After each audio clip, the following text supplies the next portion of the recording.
Speaker ही चल रहा भाजी ये मड़ा माइक सीधा कर दियो माइक सीधा माइक माइक आगे करो कह दो सीधा कर दो जाना सीधा कर दो स्विच लगे स्विच ऑन कर दियो नीचे बटन लगा है सब देखो स्विच स्विच लगे थे। हां जी आही है देखियो बोलियो अच्छा बोलियो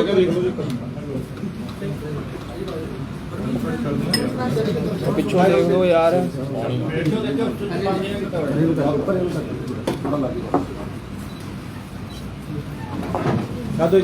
करो शुरू सारे बहुत फिट जो सारे इतने आए हो वाइट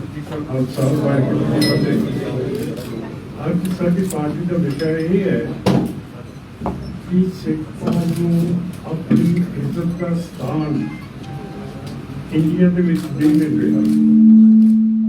ਪ੍ਰਾਈਮ ਮਿਨਿਸਟਰ ਨੇ ਵੀ ਕੱਲ ਮੀਟਿੰਗ ਸਿੱਖ ਲੀਡਰ ਪ੍ਰਧਾਨ ਕੀਤੀ ਹੈ। ਮੀਟਿੰਗ ਸਿੱਖ ਲੀਡਰ ਦੇ ਨਾਲ ਕਰਨੀ ਬਹੁਤ ਅੱਛੀ ਹੁੰਦੀ ਹੈ ਪ੍ਰਾਈਮ ਮਿਨਿਸਟਰ ਦੀ, ਪਰ ਜਿਹੜੇ ਸਿੱਖਾਂ ਦੇ ਇਸ਼ੂਜ਼ ਹੈਗੇ ਹੈ ਉਹ ਤਾਂ ਅਜੇ ਤੱਕ ਕੋਈ ਵੀ ਨਹੀਂ ਟੱਚ ਕਰ ਰਿਹਾ।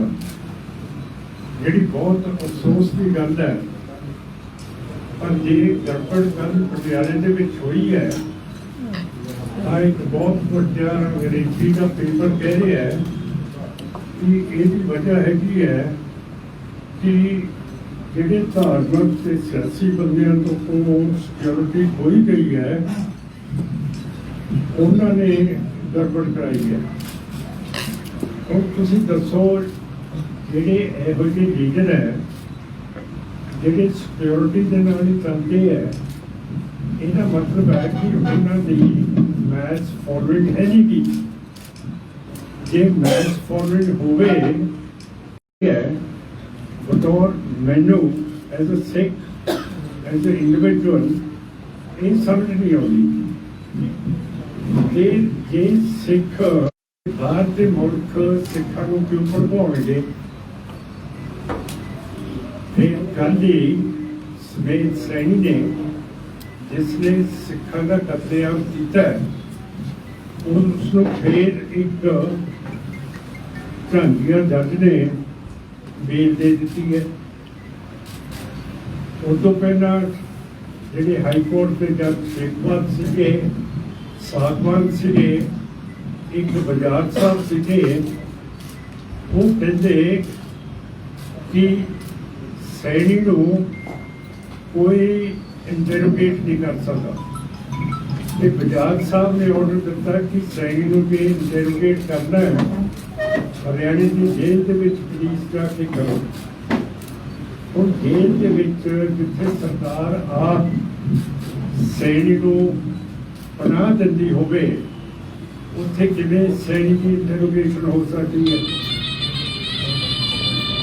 ये जिहड़ी सिखां दे धार्मिक मसले है बरगाड़ी 2015 ਦੇ ਵਿੱਚ ਬਾਦਲ ਨੇ ਸੁਖਬੀਰ ਸਿੰਘ ਨੇ ਸੈਣੀ ਨੇ ਸੰਸਦ ਦੇ ਸਾਥ ਨਾਲ ਮਿਲ ਕੇ ਸਾਡੇ ਗੁਰੂ ਗ੍ਰੰਥ ਸਾਹਿਬ ਦੀਆਂ ਬੇਅਦਬੀਆਂ ਬਰਗਾੜੀ ਵਿੱਚ ਤੇ ਨਾਲ ਦੇ ਪਿੰਡਾਂ ਵਿੱਚ ਕਰਵਾਈਆਂ ਸੀਗੀਆਂ। ਅਜੇ ਤੱਕ ਕੋਈ ਵੀ ਮੁਲਜ਼ਮ ਨਹੀਂ ਫੜਿਆ ਗਿਆ। फिर SDPC ਉਹਦੇ ਸਾਡੇ ਇਲੈਕਸ਼ਨ ਨਹੀਂ ਹੋ ਰਹੇ। 12 ਸਾਲ ਹੋ ਗਏ ਹੈ ਕਿ ਸਿੱਖਾਂ ਦੀ ਜਿਹੜੀ ਪਾਰਲੀਮੈਂਟ ਹੈ ਜਿਹਦੀ ਮਿਆਦ 5 ਸਾਲ ਹੁੰਦੀ ਹੈ ਉਹਦੇ 12 ਸਾਲ ਤੋਂ ਇਲੈਕਸ਼ਨ ਨਾ ਹੋਣ ਤੇ ਫਿਰ ਸਿੱਖ ਕੌਮ ਦਾ ਜਿਹੜਾ ਜਮਹੂਰੀਅਤ ਹੱਕ ਹੈ ਇਹ ਕਿਉਂ ਖੋ ਕੇ ਰੱਖਿਆ ਹੋਇਆ ਕੀ ਵਜ੍ਹਾ ਹੈ। ਤੇ ਮੋਦੀ ਸਾਹਿਬ ਨੇ ਸਿੱਖਾਂ ਨੂੰ ਕਿਉਂ ਨਹੀਂ ਦੱਸਿਆ ਤੇ ਉਹ ਸਿੱਖਾਂ ਨੇ ਪੁੱਛਿਆ ਕਿਉਂ ਨਹੀਂ। ਕਿਉਂ ਕਰਕੇ ਉਹ ਸਿੱਧੇ ਹੋਏ ਪਾਲਤੂ ਕਬੂਤਰ ਹੈ ਜਿਹੜੇ ਬੰਦੇ ਤੇ ਆਪਾਂ ਡਾਰੀ ਮਾਰ ਦਈਏ ਮਰਵਾ ਦਈਏ ਫਿਰ ਸ਼ਾਮ ਨੂੰ ਫਿਰ ਡਾਰੀ ਮਾਰ ਕੇ ਵਾਪਸ ਆ ਜਾਂਦੇ ਆ। ਇਹੋ ਜਿਹੇ ਸਿੱਖ ਲੀਡਰਸ ਦੇ ਨਾਲ अपनी क्रेडिबिलिटी गवा देनी ते जिहड़ी मसले हैगी है असली उन्होंने हल ना करना ਕਿ 1984 ਦੇ ਵਿੱਚ ਜਿਹੜੀ ਕਤਲੇਆਮ ਹੋਈ ਹੈ, ਅਜੇ ਤੱਕ ਕੋਈ ਬੰਦਾ ਨਹੀਂ ਫੜਿਆ ਗਿਆ। ਜੈਨੋਸਾਈਡ ਹੋਈ ਹੈ, ਦਰਬਾਰ ਸਾਹਿਬ ਦੇ ਉੱਤੇ ਫੌਜ ਨੇ ਅਟੈਕ ਕੀਤਾ ਹੈ, ਇੰਡੀਅਨ ਫੌਜ ਨੇ, ਬਰਤਾਨੀਆ ਦੀ ਫੌਜ ਬੁਲਾਈ ਗਈ, ਸੋਵੀਅਤ ਯੂਨੀਅਨ ਦੀ ਫੌਜ ਬੁਲਾਈ ਗਈ। ਸਿੱਖ ਇੱਕ ਸਟੇਟਲੈਸ ਲੋਕ ਹੈਗੇ ਆ। ਜੇ ਪਾਕਿਸਤਾਨ ਦੇ ਨਾਲ ਲੜਾਈ ਹੁੰਦੀ ਹੈ ਫਿਰ ਇੰਡੀਆ ਕਦੇ ਵੀ ਰੂਸ ਦੀ ਜਾਂ ਬਰਤਾਨੀਆ ਦੀ ਫੌਜ ਦੀ ਮਦਦ ਤਾਂ ਨਹੀਂ ਮੰਗਦਾ ਹੈਗਾ।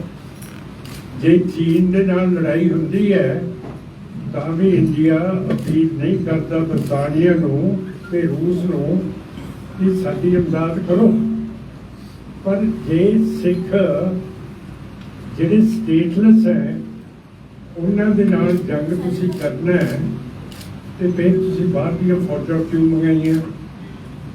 ਤੇ ਜਿਹੜੇ ਰੂਸ ਦੇ ਬਰਤਾਨੀਆ ਦੇ ਇੱਥੇ ਲੀਡਰ ਆਉਂਦੇ ਹੈ ਉਹਨਾਂ ਨੂੰ ਅਸੀਂ ਪੁੱਛਦੇ ਹਾਂ ਕਿ ਤੁਹਾਡਾ ਕੰਮ ਕੀ ਸੀ ਕਿ 1984 ਦੇ ਵਿੱਚ ਤੁਹਾਡੀਆਂ ਫੌਜਾਂ ਨੇ ਸਾਡੇ ਦਰਬਾਰ ਸਾਹਿਬ ਦੇ ਉੱਤੇ ਹਮਲੇ ਕੀਤੇ ਹੈ? ਉਹ ਬੋਲਦੇ ਹੀ ਨਹੀਂ ਹੈ। ਮੇਰਾ ਮਤਲਬ ਸਾਰੇ ਪਾਸਿਓਂ ਸਾਨੂੰ ਕੱਢਿਆ ਹੋਇਆ ਤੇ ਫਿਰ ਇੰਟੈਲੀਜੈਂਸ ਨੂੰ ਕਿਉਂ ਨਹੀਂ ਪਤਾ ਲੱਗਿਆ ਕਿ ਕੱਲ ਗੜਬੜ ਹੋਊਗੀ ਜੇ ਸਿੱਖ ਸੈਨਿਕ ਉੱਥੇ ਪਥਰਾਓ ਕਰਨਗੇ, ਸਿੱਖਾਂ ਦੇ ਪੁਤਲੇ ਸਾੜਨਗੇ, ਉਹਨਾਂ ਤੇ ਐਕਸ਼ਨ ਹੋਣਾ ਚਾਹੀਦਾ ਸੀ। ਆਪਣੀ ਫੇਲੀਅਰ ਦਿਖਾ ਕੇ ਹੁਣ ਸਿੱਖਾਂ ਦਾ ਕਸੂਰ ਕੱਢਦੇ ਹੈ ਟ੍ਰਿਬਿਊਨ ਵਾਲੇ ਕਿ ਜੀ ਇਹ ਤਾਂ ਬਾਹਰ ਦੇ ਬੰਦੇ ਸੀਗੇ, ਇਟਲੀ, ਅਮਰੀਕਾ, ਕੈਨੇਡਾ ਦੇ, ਜਿਨ੍ਹਾਂ ਨੇ ਭੜਕਾਇਆ ਹੈਗਾ। ਤੇ ਜਿਹੜੇ ਲੀਡਰਾਂ ਤੋਂ, ਮਹਾਤਮਾ ਤੋਂ ਤੇ ਸਿਆਸੀ ਬੰਦਿਆਂ ਤੋਂ ਸਿਕਿਉਰਿਟੀ ਖੁੱਸ ਗਈ ਹੈ ਉਹਨਾਂ ਨੇ ਕਰਾਇਆ। ਹੁਣ ਜਿਹੜੇ ਬੰਦਿਆਂ ਦੇ ਨਾਲ ਬੰਦੇ ਹੀ ਨਹੀਂ ਹੈ ਉਹ ਕੱਲ ਦੀ ਦੁਰਘਟਨਾ ਕਿਉਂ ਕਰਾਉਣਗੇ? ਕਿਵੇਂ ਕਰਨਗੇ ਜੇ ਉਹ ਕਰਾਉਣਗੇ? ਸੋ ਮੈਨੂੰ ਨਹੀਂ ਸਮਝ ਆਉਂਦੀ ਕਿ ਸਾਨੂੰ ਸਿੱਖਾਂ ਨੂੰ ਇਟਲੀ, ਅਮਰੀਕਾ, ਪਾਕਿਸਤਾਨ, ਕੈਨੇਡਾ ਦੇ ਨਾਲ ਕਿਉਂ ਜੋੜਿਆ ਜਾ ਰਿਹਾ? ਹੁਣ ਜਦੋਂ ਰਾਮਨੌਮੀ ਦੇ ਵਿੱਚ ਲੱਗੇ ਹੋਏ ਹੈ ਮੁਸਲਮਾਨ ਤੇ ਹਿੰਦੂਆਂ ਦੇ, ਉਦੋਂ ਤਾਂ ਕਿਸੇ ਨੇ ਨਹੀਂ ਇਲਜ਼ਾਮ ਲਾਇਆ ਕਿ ਇਹ ਬਾਹਰ ਦੇ ਮੁਲਕ ਭੜਕਾਉਂਦੇ ਸੀਗੇ। ਪਾਕਿਸਤਾਨ ਦਾ ਜ਼ਰੂਰ ਨਾ ਆਇਆ ਹੈ, ਉਹਦਾ ਇਸ਼ਾਰਾ ਸੀਗਾ ਕਿ ਮੁਸਲਮਾਨਾਂ ਨੂੰ ਭੜਕਾ ਰਹੇ ਹੈ। ਪਰ ਜਦੋਂ ਸਿੱਖਾਂ ਨੂੰ ਅਸੀਂ ਖੁਦਮੁਖਤਿਆਰ ਲੋਕ ਹੈਗੇ ਹਾਂ, ਜੈਨਰਸ ਸੋਵਰਨ ਪੀਪਲ, ਕਿ ਸਾਡਾ ਦਿਮਾਗ ਹੈ ਨਹੀਂ ਗਾ ਕਿ ਬਾਹਰ ਦੇ ਬੰਦਿਆਂ ਤੋਂ ਅਸੀਂ ਭੜਕਾਊ ਕਰਦੇ ਹਾਂ। ਹੁਣ ਜਿਹੜਾ ਮੈਂ ਇਹ ਚੀਜ਼ਾਂ ਕਹਿ ਰਿਹਾ ਗੱਲ ਤਾਂ ਇੱਥੇ ਆਉਂਦੀ ਹੈ ਕਿ ਸਾਡੇ ਮਸਲਾ ਕੋਈ ਹੱਲ ਨਹੀਂ ਹੋਇਆ, ਸਾਡੀ ਜਮਹੂਰੀਅਤ ਹੋਈ ਗਈ ਹੈ। ਇਹ ਬਹੁਤ ਸੀਰੀਅਸ ਹੈ। ਜੇ ਮੈਜੋਰਿਟੇਰੀਅਨਸ ਦੀ ਜਮਹੂਰੀਅਤ 12 ਸਾਲ ਦੇ ਲਈ ਦਿੱਲੀ ਦੀ ਪਾਰਲੀਮੈਂਟ ਬੰਦ ਕੀਤੀ ਜਾਵੇ ਤਾਂ ਫਿਰ ਬਹੁਗਿਣਤੀ ਕਿਵੇਂ ਮਹਿਸੂਸ ਕਰੂਗੀ?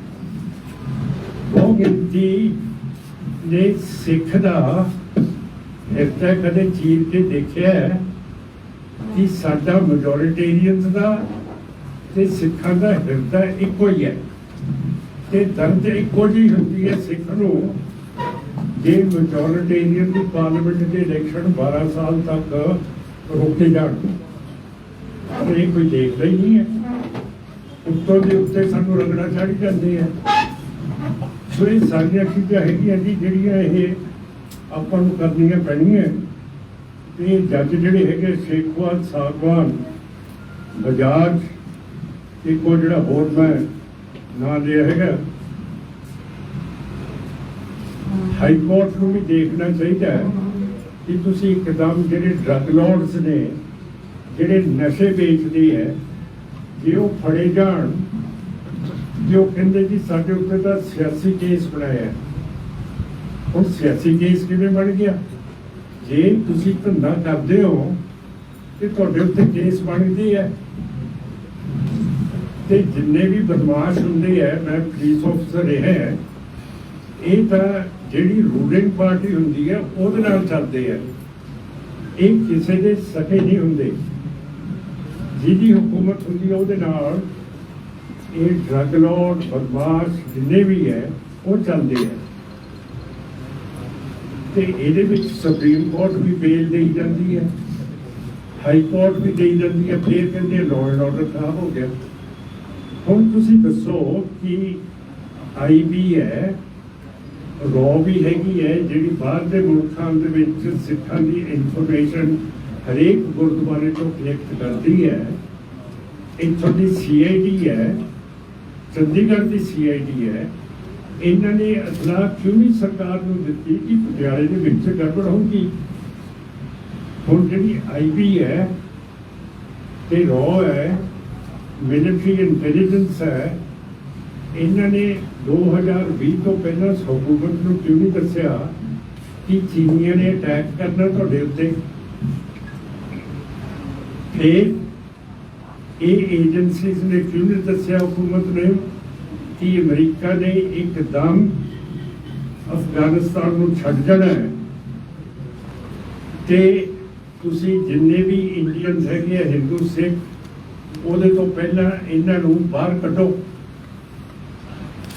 ਫਿਰ ਇਹ ਵੀ ਤੁਹਾਨੂੰ ਵੀ ਤੇ ਮੈਨੂੰ ਵੀ, ਪਰ IB ਰॉ ਮਿਲਟਰੀ ਇੰਟੈਲੀਜੈਂਸ ਤੇ ਜਿੰਨੇ ਵੀ ਸਾਡੇ ਸਫੀਰਖਾਨੇ ਹੈ IFS ਦੇ, ਉਹਨਾਂ ਨੇ ਕਿਉਂ ਨਹੀਂ ਦੱਸਿਆ ਕਿ ਰੂਸ ਯੂਕਰੇਨ ਦੇ ਉੱਤੇ ਹਮਲਾ ਕਰੂਗੀ ਤੇ ਜਿੰਨੇ ਵੀ ਇੰਡੀਅਨ ਡਾਕਟਰਸ ਨੇ ਗਵਰਨਮੈਂਟ ਆਫ ਇੰਡੀਆ ਉਹਨਾਂ ਨੂੰ ਬਾਹਰ ਕੱਢ ਲਏ ਉਹਦੇ ਤੋਂ ਪਹਿਲਾਂ। ਹੁਣ ਇੰਨਾ ਮੈਸਿਵ ਫੇਲੀਅਰ ਹੈ ਸਰਕਾਰ ਦਾ ਤੇ ਨਾਰਾ ਲਾਈ ਜਾਣਾ ਸਿੱਖਾਂ ਦਾ। ਤੇ ਦੇਖੋ ਅਮਿਤ ਸ਼ਾਹ ਨੇ ਤੇ ਸੈਂਟਰ ਹੋਮ ਸੈਕਟਰੀ ਨੇ ਮਿਸਟਰ ਭੱਲੇ ਨੇ ਰਾਮਨਵਮੀ ਤੋਂ ਪਹਿਲਾਂ ਕਿਉਂ ਨਹੀਂ ਸਾਰੀਆਂ ਸਟੇਟਸ ਨੂੰ ਦੱਸਿਆ ਕਿ ਡਰ ਹੈਗਾ ਦੰਗੇ ਹੋਣਗੇ? ਤੇ ਤੁਸੀਂ ਚੌਕਸੀ ਵਧਾ ਦਿਓ। ਤੇ ਫਿਰ ਕੀ ਮਤਲਬ ਸੀ ਕਿ BJP ਤੇ RSS ਤੇ ਸ਼ਿਵ ਸੈਨਾ ਦੇ ਲੋਕ ਰਾਮਨਵਮੀ ਦੇ ਜਲੂਸ ਦੇ ਵਿੱਚ ਮਸੀਤਾਂ ਦੇ ਉੱਤੇ ਭਗਵੇਂ ਰੰਗ ਦੇ ਝੰਡੇ ਚਾੜ ਰਹੇ ਸੀਗੇ। ਅੱਛਾ, ਹੁਣ ਜਦੋਂ ਖਤਮ ਹੋਇਆ ਰਾਮਨਵਮੀ ਦੇ, ਬੜੇ ਸਾਰੇ ਮੁਸਲਮਾਨ ਨੇ ਝੰਡੇ BJP RSS ਨੇ ਚੜਾਏ ਆ, ਬੜੇ ਸਾਰੇ ਮੁਸਲਮਾਨ ਨੇ। ਅਸੀਂ ਫਿਰ ਕਿੱਥੇ ਮਾਈਨੋਰਿਟੀਜ਼ ਕਿੱਥੇ ਜਾਈਏ? ਹੁਣ 20 ਕਰੋੜ ਮੁਸਲਮਾਨ ਹੈ, ਜੇ ਉਹਦੇ ਨਾਲ ਛੇੜਖਾਨੀ ਕਰੀ ਜਾਓਗੇ ਫਿਰ ਉਸ ਨੇ ਤਾਂ ਕੋਈ ਨਾ ਕੋਈ ਜਵਾਬ ਦਊਗਾ। ਤੇ ਤੁਹਾਡੀ ਮਿਲਟਰੀ ਕੀ ਕਰ ਰਹੀ ਹੈ? ਉਹ ਬਾਰਡਰ ਕਿਉਂ ਨਹੀਂ ਸਾਂਭ ਸਕਦੀ? ਕਿਉਂ ਕਰਕੇ ਉਸ ਨੂੰ ਇੰਡੀਆ ਨੇ ਆਪਣੀ ਇੰਟਰਨਲ ਸਿਕਿਉਰਿਟੀ ਦੇ ਉੱਤੇ ਲਾਇਆ ਹੋਇਆ। ਲਦਾਖ ਦੇ ਵਿੱਚ, ਕਸ਼ਮੀਰ ਦੇ ਉੱਤੇ, ਪਾਕਿਸਤਾਨ ਤੇ ਪੰਜਾਬ ਦੇ ਉੱਤੇ BSF ਦਾ ਵੀ ਘੇਰਾ 50 ਕਿਲੋਮੀਟਰ ਅੰਦਰ ਪੰਜਾਬ ਦੇ ਕਰਤਾ ਹੈ ਕਿ ਸਿੱਖ ਗੜਬੜ ਕਰਨਗੇ। ਕਿਹੜੀ ਗੜਬੜ ਕੀਤੀ ਹੈ ਜੀ ਸਿੱਖਾਂ ਨੇ? ਐਵੇਂ ਸਿੱਖਾਂ ਦਾ ਨਾਮ ਬਦਨਾਮ ਕਰੀ ਜਾਣਾ। ਮੈਂ ਤਾਂ ਪ੍ਰਾਈਮ ਮਿਨਿਸਟਰ ਨੂੰ ਸਲਾਹ ਦਿੰਦਾ ਕਿ ਜਿਹੜੀ ਫੌਜ ਹੈ, ਆਰਮੀ ਹੈ, ਇਸ ਨੂੰ ਤੁਸੀਂ ਡਿਫੈਂਸ ਮਿਨਿਸਟਰੀ ਤੋਂ ਕੱਢ ਕੇ ਯੂਨੀਅਨ ਹੋਮ ਮਿਨਿਸਟਰੀ ਥੱਲੇ ਲਾ ਦਿਓ। ਕਿਉਂ ਕਰਕੇ ਬਾਰਡਰ ਦੀ ਰੱਖਿਆ ਤਾਂ ਕਰ ਨਹੀਂ ਰਹੀ। ਇਹ ਤਾਂ ਇੰਡੀਆ ਦੇ ਵਿੱਚ ਜਿਹੜੀ ਗੜਬੜ ਹੈ, ਛੱਤੀਸਗੜ੍ਹ ਦੇ ਵਿੱਚ ਕਹਿ ਦਿੰਦੇ ਆ ਕਿ ਜੀ ਜਿਹੜੇ ਆਦਿਵਾਸੀ ਹੈ ਉਹ ਆਪਣੇ ਹੱਕ ਮੰਗਦੇ ਆ। ਵੱਡੇ ਵੱਡੇ ਬਿਜ਼ਨਸਮੈਨ ਕਹਿੰਦੇ ਆ ਕਿ ਇਹ ਜੰਗਲਾਂ ਵਿੱਚ ਰਹਿਣ ਵਾਲੇ ਬੰਦੇ ਆ, ਇਹਨਾਂ ਦੇ ਜਿੰਨੇ ਵੀ ਸੋਮੇ ਹੈਗੇ ਆ, ਪਾਣੀ ਹੈਗਾ, ਹੀਰੇ ਜਵਾਹਰ ਹੈ, ਸੋਨਾ ਹੈ, ਲੱਕੜ ਹੈ, ਉਹ ਕੱਢ ਲਈਏ। ਉਹ ਵਿਚਾਰੇ ਔਖੇ ਹੈ, ਉਹਨਾਂ ਨੂੰ ਕਹਿੰਦੇ ਇਹ ਮਾਓਵਾਦੀ ਹੈ ਤੇ ਨਕਸਲਾਈਟ ਹੈ, ਜਿਹਦਾ ਮਤਲਬ ਹੈ ਕਿ ਸਰਕਾਰ ਨੂੰ ਬਹਾਨਾ ਮਾਰ ਕੇ ਮਿਲ ਜਾਂਦਾ ਹੈ ਕਿ ਇਹਨਾਂ ਨੂੰ ਮਾਰੋ ਗੋਲੀ। ਹੁਣ ਠਾਕਰ ਸਾਹਿਬ ਆਪਣੇ ਸੈਂਟਰ ਦੇ ਇਨਫੋਰਮੇਸ਼ਨ ਮਿਨਿਸਟਰ ਨੇ, ਉਹ ਕਹਿੰਦੇ ਹੈ, ਕੀ ਕਹਿੰਦੀ ਹੈ देश के गद्दारों को गोली मारो सारों को। ਹੁਣ ਜੇ ਦੇਸ਼ ਦੇ ਗਰਦਾਰ ਠਾਕਰ ਸਾਹਿਬ ਦੇ ਸਾਰੇ ਹੈ ਤੇ ਮਿਸਿਸ ਠਾਕੁਰ ਨੂੰ objection ਕਰਨਾ ਚਾਹੀਦਾ ਹੈ ਕਿ ਭਾਈ ਤੂੰ ਇਹ ਮੇਰੇ ਵੀਰਾਂ ਨੂੰ ਗਾਣਾ ਕੱਢੀ ਜਾਂਦਾ ਹੈ, ਗੋਲੀ ਮਾਰ ਸਾਲੋਂ ਕੋ। ਕੋਈ ਐਕਸ਼ਨ ਸਰਕਾਰ ਲੈਂਦੀ ਨਹੀਂ, ਨਾ ਮੋਦੀ ਸਾਹਿਬ ਬੋਲਦੇ ਹੈ, ਨਾ ਬੋਲਦੇ ਅਮਿਤ ਸ਼ਾਹ ਜੀ, ਨਾ ਭੱਲਾ ਜੀ ਜਿਹੜੇ ਹੋਮ ਸੈਕਟਰੀ ਹੈ। अच्छा इन्ना मैसिव फेलियर हो गया इंटेलिजेंस का। यूनियन होम सैकटरी मिस्टर भल्ले ਨੂੰ भी 1 साल नौकरी होर ਵਧਾ ਦਿੱਤੀ ਹੈ, ਉਹਨੇ ਰਿਟਾਇਰ ਹੋ ਜਾਣਾ ਸੀਗਾ। ਰॉ ਦਾ ਜਿਹੜਾ ਡਾਇਰੈਕਟਰ ਹੈ ਉਹਨੇ ਵੀ ਰਿਟਾਇਰ ਹੋਣਾ ਸੀਗਾ, ਉਹਨੂੰ 1 ਸਾਲ ਦੀ ਹੋਰ ਅਮਾਨਤ ਦਿੱਤੀ ਹੈ। ਆਈਪੀ ਦਾ ਡਾਇਰੈਕਟਰ ਨੇ ਰਿਟਾਇਰ ਹੋਣਾ ਸੀ, ਉਸ ਨੂੰ 1 ਸਾਲ ਨੌਕਰੀ ਹੋਰ ਵਧਾ ਦਿੱਤੀ ਹੈ। ਤਾਂ ਮੇਰਾ ਮਤਲਬ ਹੈ ਕਿ ਜੇ ਤੁਸੀਂ ਨਲਾਇਕਾਂ ਨੂੰ ਅੱਗੇ ਲੈ ਕੇ ਆਓਗੇ, ਤੁਸੀਂ ਤਾਂ ਫਿਰ ਨਲਾਇਕੀ ਨੂੰ ਵਧਾਵਾ ਦੇ ਰਹੇ ਹੋ। ਤੁਹਾਡੇ ਵਿੱਚ ਕੋਈ ਆਪਣੇ ਦੇਸ਼ ਭਗਤੀ ਤਾਂ ਹੈ ਨਹੀਂ ਗੀ। ਹੁਣ ਦੇਸ਼ ਭਗਤੀ ਕਿੱਥੋਂ ਆਊਗੀ ਜਦੋਂ ਸਾਡੇ ਹਿੰਦੂ ਵੀਰ ਦੇ ਇਤਿਹਾਸ ਦੇ ਵਿੱਚ ਰਾਜ ਨਹੀਂ ਕੀਤਾ ਕਦੇ।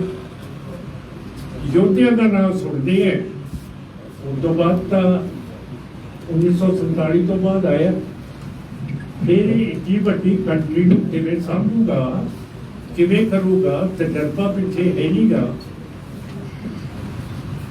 1962 ਦੇ ਵਿੱਚ 40,000 ਸਕੁਆਇਰ ਕਿਲੋਮੀਟਰ ਇੰਡੀਆ ਨੇ ਲਦਾਖ ਦਾ ਏਰੀਆ ਚੀਨ ਨੂੰ ਦੇ ਦਿੱਤਾ। 2020 ਚ 900 ਸਕੁਆਇਰ ਕਿਲੋਮੀਟਰ ਫਿਰ ਚੀਨ ਨੂੰ ਲਟਾਤਾ। ਉਹਦੀ ਗੱਲ ਤਾਂ ਕੋਈ ਪ੍ਰੈਸ ਨਹੀਂ ਕਰਦਾ, ਕੋਈ ਕੁਛ ਨਹੀਂ ਕਰਦਾ, ਕਿਉਂਕਿ ਉਹ ਤਾਂ ਬਹੁਤ ਬੇਸ਼ਰਮੀ ਦੀ ਗੱਲ ਹੈ ਕਿ ਤੁਹਾਡੀ ਫੌਜ ਪਤਾ ਨਹੀਂ ਬੁੱਢੀ ਹੋ ਗਈ ਹੈ, ਪੁਰਾਣੀ ਹੋ ਗਈ ਹੈ। 67% ਤਿੰਨੇ ਫੌਜ, 에ਅਰ ਫੋਰਸ, ਨੇਵੀ ਤੇ ਫੌਜ ਦਾ ਜਿਹੜਾ ਅਸਲਾ ਹੈ 67% ਉਹ ਪੁਰਾਣਾ ਹੋ ਚੁੱਕਿਆ। ਨੌਜਵਾਨ ਪਾਇਲਟ ਅਸਮਾਨ ਤੋਂ ਐਵੇਂ ਡਿੱਗੀ ਜਾਂਦੇ ਹੈਲੀਕਾਪਟਰਾਂ 'ਚ, ਹਵਾਈ ਜਹਾਜ਼ਾਂ 'ਚ, ਜੋ ਕਰਕੇ ਅਸਲੇ ਦੇ ਵਿੱਚ ਹਵਾਈ ਜਹਾਜ਼ਾਂ 'ਚ ਜਾਣ ਹੀ ਹੈ ਨਹੀਂ ਗੀ। ਸੋ ਮੇਰਾ ਮਤਲਬ ਕੀ ਪ੍ਰੈਸ ਕੀ ਕਰ ਰਹੀ ਹੈ? ਹਾਂਜੀ, ਸਿਮਰਨਜੀਤ ਸਿੰਘ ਮਾਨ ਇਹ ਗੱਲ ਅਸੀਂ ਨਹੀਂ ਕਰ ਸਕਦੇ, ਕਿਉਂ ਕਰਕੇ ਜੇ ਸਿਮਰਨਜੀਤ ਸਿੰਘ ਮਾਨ ਦੀ ਅੰਗਰੇਜ਼ੀ ਪ੍ਰੈਸ ਜਾਂ ਹੋਰ ਕਿਤੇ ਗੱਲ ਹੋ ਗਈ, ਇਹ ਫਿਰ ਖਾਲਿਸਤਾਨ ਨੂੰ ਆਕਸੀਜਨ ਮਿਲਦਾ। ਤੇ ਦੱਸੋ ਆ ਵੀ ਕੋਈ ਰੀਜ਼ਨ ਹੈ ਕਿ ਫਰੀडम ਆਫ ਪ੍ਰੈਸ ਨੂੰ ਜਰਨਲਿਸਟ ਛੱਡ ਕੇ ਮੈਨੂੰ ਬੋਇਕੋਟ ਕਰੀ ਜਾਂਦੀ ਹੈ ਕਿ ਸਿਮਰਨਜੀਤ ਸਿੰਘ ਮਾਨ ਤੇ ਖਾਲਿਸਤਾਨ ਨੂੰ ਆਕਸੀਜਨ ਮਿਲਦਾ। ਹੁਣ ਦੱਸੋ ਇਹ ਕੋਈ ਰੀਜ਼ਨ ਹੈ? ਪੁੱਛ ਲਓ ਟਾਈਮਸ ਆਫ ਇੰਡੀਆ ਨੂੰ, ਇੰਡੀਅਨ ਐਕਸਪ੍ਰੈਸ ਨੂੰ, ਟ੍ਰਿਬਿਊਨ ਨੂੰ, ਹਿੰਦੁਸਤਾਨ ਟਾਈਮਸ ਨੂੰ ਕਿ ਇਹ ਰੀਜ਼ਨ ਹੈ ਕਿ ਇਹ ਖਾਲਿਸਤਾਨ ਨੂੰ ਮਿਲ ਜੂਗਾ। ਖਾਲਿਸਤਾਨ ਹੋ ਗਿਆ।